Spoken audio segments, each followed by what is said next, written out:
Alors, pour ce cours, nous avons des étudiants qui se destinent à l'enseignement, et c'est une raison pour laquelle nous avons choisi de nous référer à la notion d'homologie pédagogique, c'est-à-dire que nous mettons en place un dispositif qui devrait être proche de ce que nous souhaitons observer dans les pratiques futures des enseignants. Pratiques qui sont assez proches d'ailleurs du cours, puisqu'ils se situent en dernière année de formation initiale. Alors plus concrètement, dans cette homologie pédagogique, on met en avant l'implication des apprenants, tant en termes présentiels qu'à distance, notamment à travers la plateforme et les outils de la plateforme. Nous accentuons, nous essayons de formaliser tout ce qui concerne les interactions entre apprenants, entre étudiants. En l'occurrence, ces derniers doivent élaborer un dossier en trio. Il y a donc tout un lot d'interactions qui sont favorisées à travers les outils et l'évaluation. Nous les mettons aussi dans une situation, face à une situation complexe, une situation authentique, une situation problème finalement, qu'ils doivent résoudre, ce qui les déstabilise d'ailleurs pas mal. Aussi une logique d'apprentissage qu'on essaie de retrouver dans les classes. À la suite de ça, en complément, on pourrait aussi dire que la posture de l'enseignant vis-à-vis de ses étudiants, qui est importante évidemment,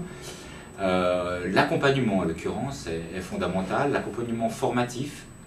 le fait d'avoir une présence non seulement lors des cours, mais aussi évidemment à distance, une présence qui permet aussi de réguler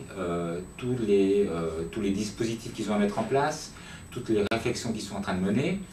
parfois aussi les interactions entre les étudiants qui ne sont pas données et qui ne sont pas toujours évidentes. Donc une sorte de tutorat qui prend quand même beaucoup de temps. Mais qui est aussi favorable évidemment à une meilleure résolution du problème, de la situation complexe qui leur est soumise.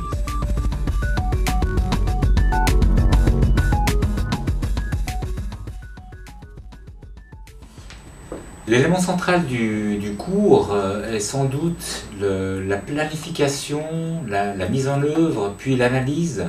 d'une séquence d'enseignement que les étudiants doivent mettre en place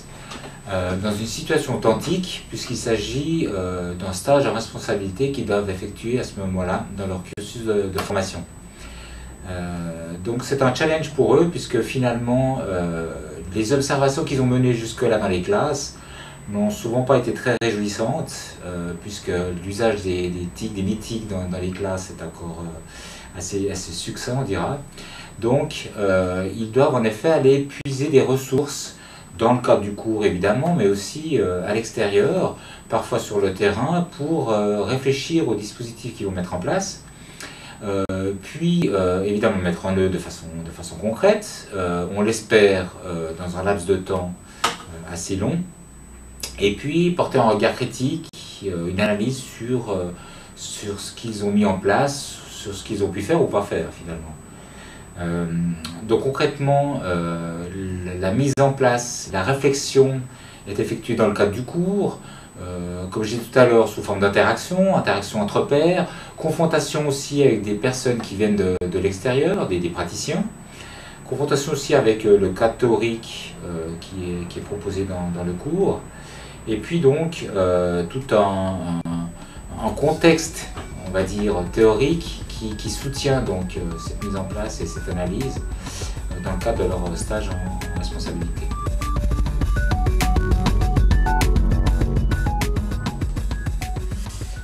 Ce qu'on a pu observer chez les étudiants dans notre cours, dans le dispositif qu'on a mis en place, c'est deux éléments intéressants. D'abord une déstabilisation, on dira, des étudiants lorsqu'ils sont confrontés à ces situations complexes. Ce dispositif à mettre en place dans les classes, une situation qui est quand même passablement surprenante, non seulement par sa complexité, mais aussi par les ressources qu'ils doivent mobiliser pour mener à bien ce projet. Et puis, je dirais à l'autre bout du cours, à la fin du cours, vraiment un sentiment de satisfaction d'avoir mené à terme ce projet qui est quand même assez ambitieux. Et puis, je dirais aussi la réjouissance de pouvoir réutiliser cette séquence d'enseignement, ou toutes ces séquences d'enseignement finalement, puisque sur une volée de 100 étudiants, on arrive à une trentaine de projets différents en tout cas, voire plus, ces différentes séquences qui peuvent réutiliser, qui pourront réutiliser dans leur pratique.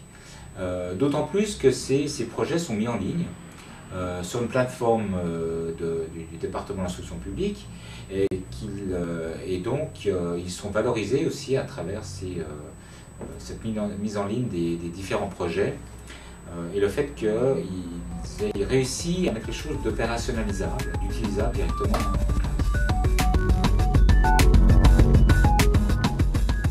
Il est toujours difficile d'adresser des conseils à des collègues, évidemment,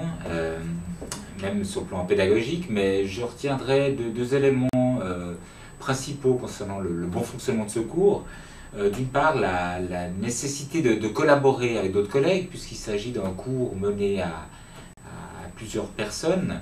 Une collaboration non seulement pendant le cours, mais bien évidemment dans toute l'organisation de la planification. Ce qui signifie que tout au long de l'année, on se rencontre à plusieurs reprises pour organiser ce cours.